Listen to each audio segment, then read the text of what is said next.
Welcome to Last First Date Radio, featuring interviews with experts in dating, relating, and mating in midlife. And now, here's your host, Sandy Weiner. This is episode number 434 with Melanie Chartoff, getting married at 65 for the very first time. So excited to have Melanie here. Hi, everybody. I'm Sandy Weiner. Welcome to Last First Date Radio, where we believe it is never too late for love. And this is evidenced as Melanie got married at such a late stage in life. And I just want everyone to know that it is really never too late. And I also believe that a woman of value naturally attracts the respect and rewards she deserves in life and in love. I love this concept of women of value so much that I wrote a whole book on it, and it's called Becoming a Woman of Value: How to Thrive in Life and Love. Here's my book. And I included 30 steps, tips, and exercises for stepping more fully into your value, because I believe that when you really know your worth, all good stuff happens. So get a copy of the book after we're done with this show. And every week I share a tip from the book. And this week's tip is to listen to understand. We are pretty bad at really listening to understand. And Stephen Covey first talked about this, where listen to understand instead of listening to be heard. We often just want to be heard. We just want to get our point in, but to really be present with somebody is huge.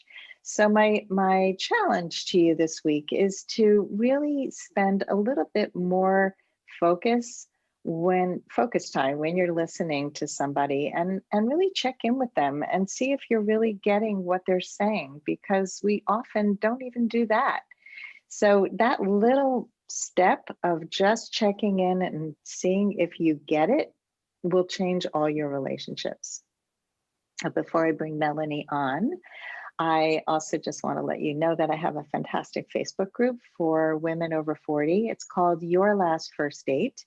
And the women in the group most of them are single, but we have happily married couples, women, not couples, we only have women in there. Women who actually have met and married while they were members of the group.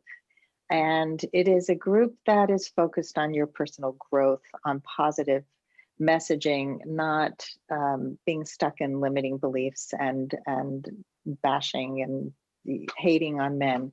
That doesn't get you anywhere. So if you want to go on your last first date, join Your Last First Date. And now for my guest, Melanie Chartoff. She started off as an actor, often on Broadway, and she's best known for the characters that she created on shows like Fridays, Seinfeld, Newhart, and Rugrats as the voice of Didi Pickles, the mom. Her work has been included in many publications, including the Jewish Journal, and 3 editions of Chicken Soup for the Soul. Odd Woman Out is her first book, and she talks about this journey of getting married for the first time at 65. So happy to have you here, Melanie. Oh, it's great to be here. I've been reading up on you, and I wish I had you 30 years ago. Or I wish I was ready to listen to somebody like you 30 years ago, when I was really in the fever of biological alarms clicking and clanging, actually. So Clanking. You're doing a great service.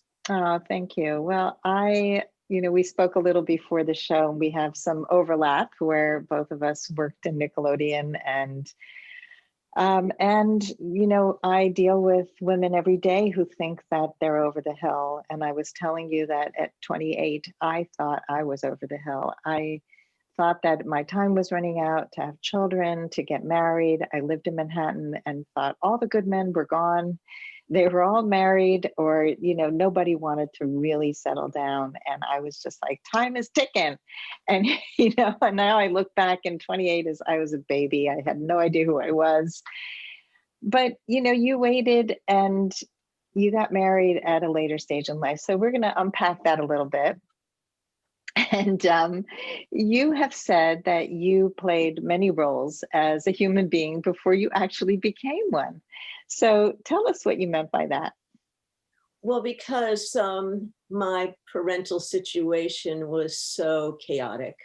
My sister and I played roles to charm them, to distract them, to make them laugh. to keep them together. And so I discuss in my upcoming book how I played a number of roles to please them. Depending on their moods or my grandparents' moods, I would adapt myself. And so I could never make a decision about who I was any day unless I knew the room I'd be in, what kind of audience I would have for my behavior in order to survive. I mean, truly felt like a survival tactic. So as you can imagine, being a very good actress with a facility to become all kinds of different women, even when I was very, very young, I could imagine and channel older women, gay women, all sorts of different women. When it came time to choosing a mate, not being quite sure what I wanted, did I want a marriageable father type husband who was going to give me children? Or did I want a fun, exciting, stimulating, world traveling adventurer like me? So my personality would change depending on the guy I was attracted to. I would adapt to suit his needs because at that time in my 20s and 30s, my hormones were more rampant than my intelligence was. And I think I went on hormones in my 40s as I became menopausal. And this prolonged and actually kicked up my sexuality a notch. So I continued to choose, past the point of my own fertility, sexy guys, fun guys, exciting, slightly dangerous guys. And then I chose a very marriageable guy, very sweet and supportive, very much a feminist. And we spent many years together, but I started to become very successful, which was a disadvantage in our relationship because he was a producer and he was not successful. And I was on a show called Rugrats and another show called Parker Lewis and doing commercials, doing all sorts of things. And it made him feel emasculated. It made me feel defeminized to have a man who didn't have his own power financially in our relationship. Unfortunately, that's what it came down for him. His self-worth had a lot to do with how many deals he had going. And when I had 3 or 4 deals going, I felt great about myself and felt I had to take care of him, which of course got us into a very sorry state a number of years into the relationship.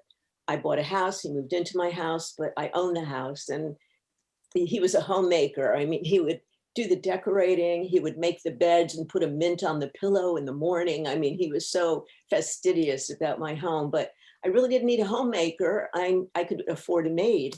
I needed a man in the relationship. So that those few years, and we were great friends and supported one another in our careers greatly, left me very confused and disappointed about what would be good for me in a relationship. And, you know, as you say, we all feel like we're over the hill. Well, there's always going to be another hill. Beyond the hill you're sliding down. I would go into mourning after every relationship, depression, despondency, self-flagellation about what I should have done differently or how I should have chosen in the first place differently. But the hunger to nest was so strong. You know, that's a biological thing nature does to us. When you're in your mid to late 30s, it gets excruciatingly intense. And my chooser was not healthy. I looked at men like men in commercials who had children and were good fathers, you know, the husbands carrying the babies. But those men weren't really right for me. It was very confusing. So I have a number of sections in my book in which I talk about that dilemma of will I make it and will I choose properly in time to be a mom, or am I not cut out to be a mom? And I eventually learned I was really not cut out to be a mom. I didn't have the selflessness and the courage to take a child through the difficult, through the sick days, because I was emulating my own mother, who was more queasy than loving. Her squeamishness was bigger than her affection. She was easily repulsed by my sister and my illnesses, by our rashes, by our coughs. And so my motherly instincts were pretty nil. I was a great buddy to children. I still am. But I did not have those selfless motherly instincts. And that made me feel very sad about myself for a while. And then I had an ovarian cyst in my late 40s. I was 49. And the doctor wanted to take all my woman parts out because of this simple cyst. And I went into a very big self-confrontation for a while about, well, wasn't that my womanhood? Would I still be a woman? Would I still want to have sex? And I went on a year of research and holistic healing, jumping on trampolines, being upside down on trapezes, trying to shake this thing loose from my right ovary. And then because I had been I was a virgin until I was 22, and such a wholesome marrying kind, without a kind to marry into my 30s, I decided I would have one last free love, liberated journey. So I approached men that I knew through work or social spheres who I knew were lovely guys, and asked if they would help me medically. And they were so generous in wanting to help me medically to get rid of this thing that was clinging on to my womanhood.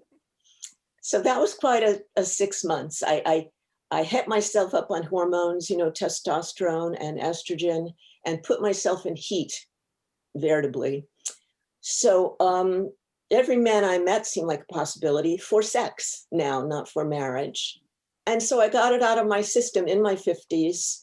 I had my free love, liberal kind of journey then. And I thought, until that age, I'd had maybe 6 men in my whole life, 6 or 7 men, and they were all white, and they were all a little older than me, a little taller than me, sweet. And I thought it would be biased for me not to freelance.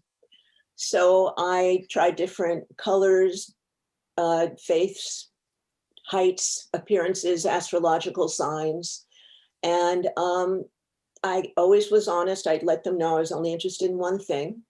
I had them sign a non-disclosure agreement. They had to show me their AIDS cards, AIDS negative cards. I did the same. And I got it all out of my system in my early 50s. Then I was on the hunt. And by then, online dating was available. Since I was not a bar hopper, I tried a year on eHarmony, which didn't work out. I tried a year on JDate, which didn't work out. And as a last resort, I went on Match.com in my 60s. And I decided this time I wouldn't wait for whoever chose me. I would choose. So I found only 2 men in all my harvesting that I wanted to write to. I wrote to one. This is the story of my last first date. I wrote to, let's call him letter A. And I went out with him. He was a lovely guy. I told him I was going to New York to avoid going out with him the following week because I wasn't getting a body feeling about him. And I felt like if I didn't get a bodily feeling of attraction or affection, there was nothing probably in it. And I had sort of no feeling about him except friendship, friendliness. And I said, I was going to New York. And he said, well, my ex-girlfriend with whom I lived for many years has an apartment in New York she rents out by the night. Would you be interested? Or by the week? I said, yes, I'd love to rent it for a week. This is wonderful. Let's call her X, his ex. So then on my second choice, I met someone named S. And I thought he was the one almost immediately. And luckily, he felt the same. And during that week, I had told A that I was going to be in New York. I met with S. And we had like 4 hours of conversation, then fine dining, then laughing. And then he told me that he was seeing someone else for about 6 weeks. And I said, thank you. That's lovely of you to tell me. But all my excitement retracted a bit in self-protection because I was not one who enjoyed players. I don't like promiscuity, except when I was going through my period of heat. And that was for health reasons. Of course, it was for health reasons. So he said, I'll end it. And I said, well, don't do that because of me, because we don't know what we'll be. We've only met once. But he continued to only ask me out for weeknights, which made me realize that I was his backup weeknight girl while he was stooping this other woman on the weekends. So finally, at one of our lovely dinners, I said, I'm not going to see you anymore while you're still seeing someone else. It's not fair to her. It's not fair to me. And we can't really progress while you're sexually and romantically involved with someone else. I'm going off to New York. And when I get back, we'll see where we are. And he said, okay. So I went off to New York and I went to visit my mom in Connecticut. And letter A emailed me. He said, would you like to go hear music when you get back? my ex-girlfriend X's apartment in New York is not available. I'm very sorry. And are you going out with somebody named S? And I said, yes, but how would you know that? He said, because my X just called me crying because she'd been going out with S for 6 weeks and he just broke up with her to go out with you. Oh my And I God. said, well, how would she know that? How do you know that? He said, because I was bragging about you because she had showed me pictures of S and I showed her your profile. And then she noticed that he and I, A and S, had both friended you on Facebook on the same day. And so she deduced that it was you. What are the odds of this, Sandy? I mean, this is like this creepy love quadrangle. I've only seen Oh either my of you guys a limited amount of time. And it was just the quirkiest thing. And I thought, well, this is fate. It either means this is going to break S and I apart, or it will bring us closer together, this harrowing, hurting feeling. Meanwhile, X writes to me on Facebook and says, S is a two-timer. He led me on. We've been sleeping together for weeks. I thought he was serious about me. I thought we were the one for each other. And I thought, oh, this is all too much information for me. Really, I don't want to get this involved in his sorry state. I've only met him about 3 times and we're already in this creepy situation. So I said to her, well, sometimes men that reject us seem more important than they really will be in retrospect. And I don't know if he's the one for me. I'm very sorry, but I wish you the best of luck in your search. And then I thought, he's not for me. He's a player and he hurts women and I don't need that. I've had that. So I was about to go on his Match.com profile and say it's over. And I saw his profile had been taken down and it said, S has left the site. Maybe he found the one. Maybe you will too, Match.com. And then 2 minutes later, he called me and asked if he could pick me up at the airport on Saturday, which was a weekend date night. And I said yes, and he waited for me. I was supposed to get in at 7. I got in like at 2 in the morning because of storms on the East Coast. And he picked me up and he took me to an all-night diner for breakfast. And he picked up the check and it's a conversation that we've been having ever since. Oh so my that God. was my last first date. It was at some diner and we had steak and eggs. We've been together ever since. And it took a while. There were a lot of differences to work through, philosophical. But we are so happy. I mean, I thought maybe the pandemic lockdown, which we're in the midst of right now, would be difficult for us. But we're actually like Adam and Eve in Eden. We are so in love more than ever, enduring the hardships together, supporting us through these transitional times where we become online creatures instead of human face-to-face creatures. And I'm a lucky and happy person, happier now than I was ever happy in my earlier years. Wow, but a great story. And I want to reflect on a couple of things that I'm hearing. One is that, well, I love your evolution as you went through life, with dating and relationships and how you needed to have your last fling with the sex and just really get it out of your system and try a lot of different kinds of men, which is very helpful. I think there are times when, like after the end of a relationship, for example, sometimes after a divorce, women just need to explore their sexuality, and you were safe, but you were also open. So I love the openness and the safety and the standards. And what I'm hearing over and over are that your standards became much more clear. What you wanted, who you were, what you would and wouldn't settle for. And with the man who became your husband, you were clear. I don't want to date a player. I don't want to date you if you're breaking other women's hearts. I don't want to date you if you are dating her while you're dating me. And he stepped up. Not because you forced him, you didn't give him an ultimatum. You stated who you were and what was important to you. And I love that. Me too.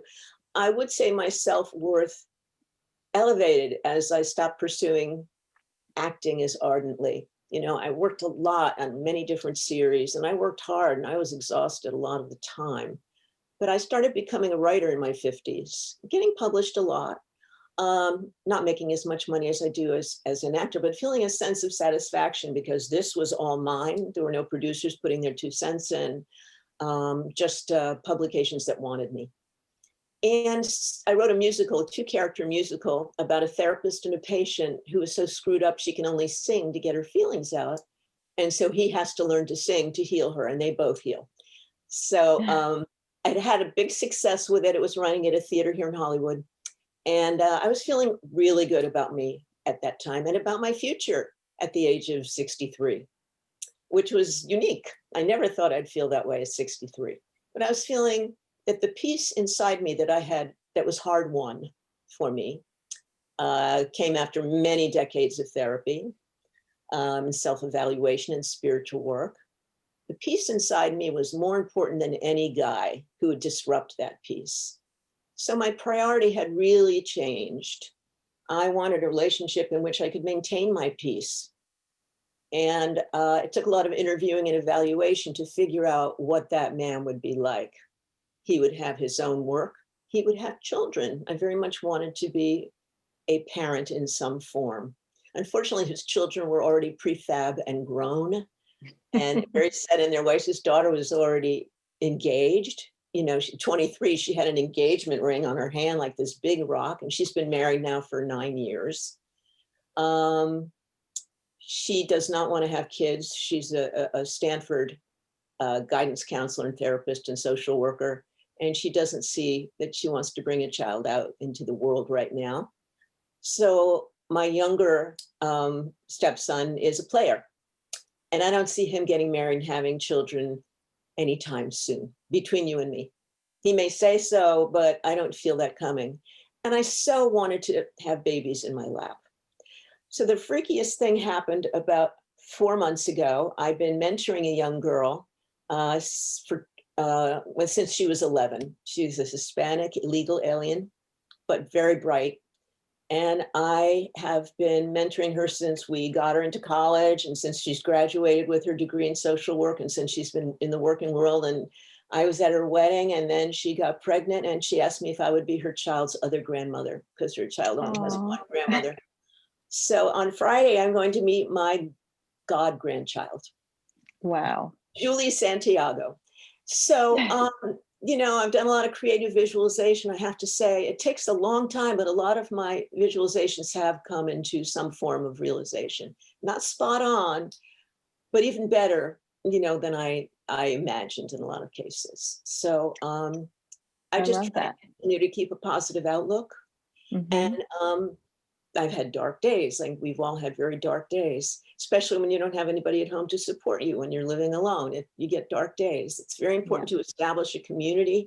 I have online communities that I'm a part of that are very supportive. People I've never met, but that I love, that I have unhugged hugs in my heart for because they've been so helpful to me and I to them, which binds them to me. So I've been talking so much. I'm sorry. I know you have such fascinating stories. I want to say that often the visualization is really important. I recently did a podcast with somebody who is a hypnotist, and she talked about visualizations a lot and how it brings out a felt sense of how you want to feel when whatever you want happens. And a lot of people talk about that, and I totally agree. It's not like I'm going to have this house in Malibu and and this giant rock on my hand. And it's really, how do I want to feel with the right person? And how do I, so for you, even having a grandchild, being open to the possibility of it not looking the way you imagined it to look is a really important piece of not controlling the outcome, but being open to how it happens. And I think a lot of people miss opportunities because they're just looking for this one thing in this one way. And you could have the most amazing people in your life and you're completely not even seeing them because you have this idea. And so for you, all your life, looking at examples in media of what a husband should be or what a family looks like and who you should be and all this stuff that isn't true to you and isn't even true to most people. I mean, the way the media paints relationships and doesn't look at conflict resolution and all the stuff that we really need to know if we want to have a healthy relationship, as opposed to, you're going to know at the minute the person walks in the door and it's going to hit you over the head and you'll never have a fight. That's the sign of a healthy. I mean, we're fed so much BS that to even get to the point where you were able to go from, and I want to also point to this, which is the codependency of your childhood, where you were people pleasing and trying to morph into something to please others in your family, to who you became in relationship, and the evolution of being an interdependent instead of a codependent. I mean, that's huge. So I just wanted to point that out too. I held into that. My mom left my dad at 65 after a horrible marriage, which was very impactful for my sister and me. And she and I went to Codependence Anonymous meetings in New Haven together. She came to my therapist with me out here. I got to hand it to my mom. She did a lot of work on herself, belatedly, but she did a lot of work on herself. And my mother actually fell in love in her early 60s too. And I was thinking to myself, was I on some stupid path to emulate my mother without really knowing it? Always. Because it's just so coincidental that she got divorced at 65 and I got married at 65. I mean, come on. So I felt like at some level I realized I couldn't be happily married unless my mother was happy in her own and not jealous of me. She was jealous of me when I had a good relationship going on, but she loves my husband, Stan. First of all, he's a psychotherapist of 35 years. He's a PhD. And she feels like she's a psychotherapist because my father was so psychologically damaged. So she approved of him right off. He came courting her, got down on one knee, asked her to be his mother-in-law. I mean, he did all the right stuff for her. What can I say? He's the perfect guy for me. He's hilariously funny. And it wasn't a big erotic charge, Sandy. It was more like a familial charge that I had with him. He felt like family. And I knew when I met him, even if he had someone else, we would be friends at some point because we had so much to talk about. We both studied character, behavior, psychological behavior. He as a therapist, me as an actor, as a writer now. We just have endless things to talk about. And when we work things out, we've both done the imago process. You're aware of that? Very helpful to keep fights from escalating and loss of tempers. So we have a lot of tools. And after having both done so much work on ourselves, we are much more easily adaptable than we might have had we met in our 30s or 20s. And I'm glad he got the two kids out of the way so that I can benefit from them. But, unlike my god grandchild, they don't even live in the same town. They live up north in San Francisco area. So I will actually have a god grandchild in my lap in town, which I might not have had my kids up north had kids. So anyway, I'm really lucky. Mine live in Israel. So it's, I don't get to, especially now during COVID, I can't travel and see them. And it's, thank God for FaceTime, but I have been there for every birth and everything as much as I could be until we got hit with this. But it's, family can be people that you mentor, family can be friends, family can be so many things, especially if you grow up with dysfunction. And, but you had great survival skills, like you were adaptable. You learned how to survive by being other characters until you found you. Well, I actually got this character that I'm pretending or actually being right now. Doing a talk show, a late night comedy show called Fridays, which was like Saturday Night Live back in the 80s. And I was cast as the newscaster. So I would use my own name on the screen, by which everybody in America began to know me. It was very strange becoming a known figure. And so I realized if I snapped into that professional demeanor and that professional voice, I could keep control of myself. So I've really committed to being that character the rest of my life. It was the one that went on talk shows back in the day when I was a desirable talk show guest, and still sticks with me. It was the one that went dating. It was a really strong persona, calm, pretending not to have any anxiety, even though it did have a flutter of anxiety. If I connected with my voice and my body language appropriately, I could quell my anxiety. And so I teach that now. I teach creating a persona, even if you're an introspective introvert and incredibly shy, creating a persona that can go out and talk for you, get you what you want in terms of your professional life or your personal life. So I work one-on-one with people all over the world now. I think you do the same virtually, and coach them toward their desired goals, to create a persona that's strong and can melt a glass ceiling. In a man's world, I work with a couple women in Australia that are really stuck in a patriarchal corporate agriculture system and trying very hard to get positions of some merit, not just positions, but the respect that those would garner. So I'm very fulfilled by this with my writing, my husband, and the coaching. I feel like I have a fuller life almost than I've ever had. And I'm 71. Well, you're making a huge difference in people's lives. I think I am. That makes me feel good. It's not all about me. It's about them.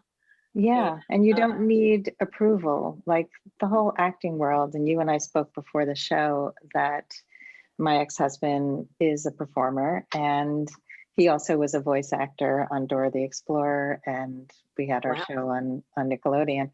And so knowing he actually became an Orthodox Jew when I met him, because he needed the grounding of something that was going to keep him from just that constant, if you get heckled in a crowd and then you just feel devastated.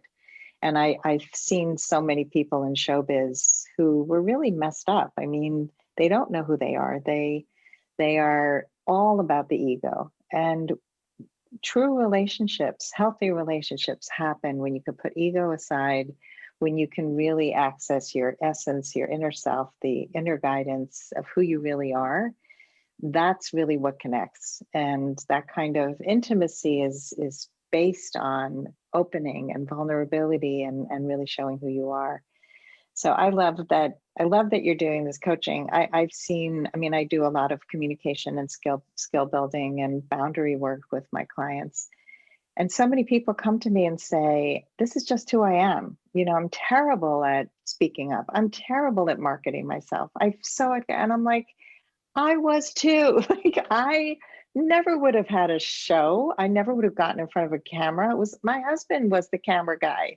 I was behind the scenes. But if you keep that mindset that that's not me and I am not that, you will always be who you think you are, which is smaller than you really are, right? Mm-hmm.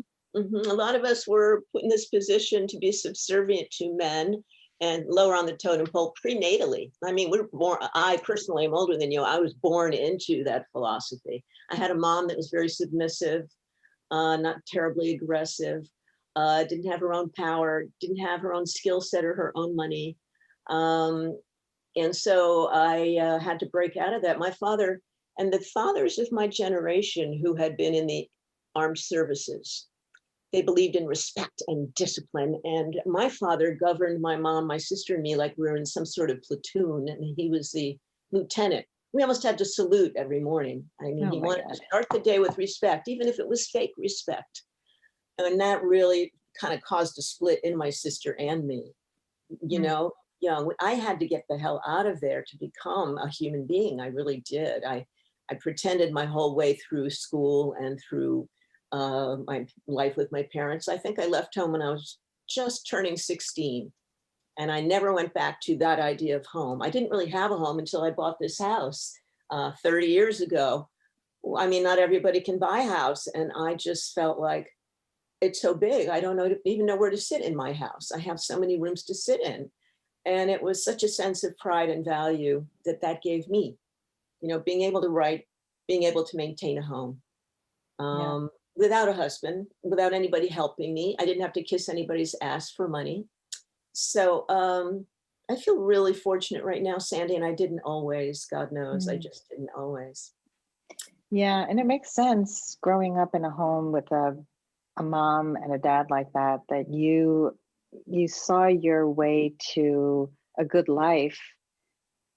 As you know, the path was through power, through money, through success, through not being subservient. And so many women take away that message. I once had a client from Vietnam who, her mother's message to her and all of her sisters, they had a large family where she was pulled out of school very young to work with the family's business, and her father was abusive, and her mother would say, don't ever depend on a man, don't ever depend on a man for anything. Get a good education, make a lot of money, and that's all that's important. You can change a man like you can change your shirt, but you need your own money. And that was what she took away. And she had 2 or 3 failed marriages until she came to work with me and realized that her desire for freedom, they were all about freedom, like money was going to give her freedom and power. It was all, they weren't really healthy values. They were all based on fear, not on love, not on expansion. And so the work that we need to do is to look at our values and where do they come from, and are they really ours, or are they something that somebody threw on us and told us we needed, right? Well, at this point, I want to plug my book. Read Sandy's. Yes. Read Sandy's book, everybody. And then when you want some lighthearted satire on the same subject, read Odd Woman Out. This is just the proof copy. It's not the final copy. But I wrote Odd Woman Out because I always felt like the odd, quirky woman who did not fit in. And I'm talking about with women either. It took me a long time to get comfortable with women because my sister and my mother weren't themselves. They were all fighting for their own survival. So I didn't really know how to be with women. I knew how to manipulate men, but I didn't know how, I didn't want to manipulate women. I just wanted to be one of them. Yeah. So I met a man who was the odd man out. And between us, we've created an evenness, 2 odd people out. And we're both very highly sensitive and quirky. So a lot of the stories in my book are satires of the kind of mistakes that I made when I was young and didn't know I was making. If you learn from your mistakes, I seem to have had a lot of mistakes I needed to learn from. I need to make every mistake possible in the book in order to learn, rather than just reading about it in your book or listening to it on somebody's show. When I was younger, Pat Allen was the you at the time. She was the coach. She wrote a book called Getting to I Do, meaning if you really want to get married, the things you do. And as I was a rabid feminist, most of the women that came to her were, we didn't understand that there was a biological factor involved in courtship, that you should be strong and confident, but not scary, that you should love yourself and be lovable, feel empathy for the man you're with. He's not out to hurt you. He's just being who he is. And letting the man pay. That was a very important precept for her. And letting a man be a man. Like, even if there are things that you can do, leave something left over that a man might do for you, let him open the door. I kind of like that courtliness. He won't always have to open the door. God knows I can open my own doors, but wait a moment at the door to see if he'll reach to open it. Wait by your car door, see if he opens it. These little things are tells. They tell if a man will respect and cherish you. You do want a man, because they're bigger in size for the most part, to be somewhat protective. And that's why I found dating fathers of children, they had that innate paternal protective quality. They already had it built in. So I was fortunate to find an older man who provided just about everything I wanted. He's a feminist. His mother was very successful. He's protective. I feel protective of him too, because of his sensitivities.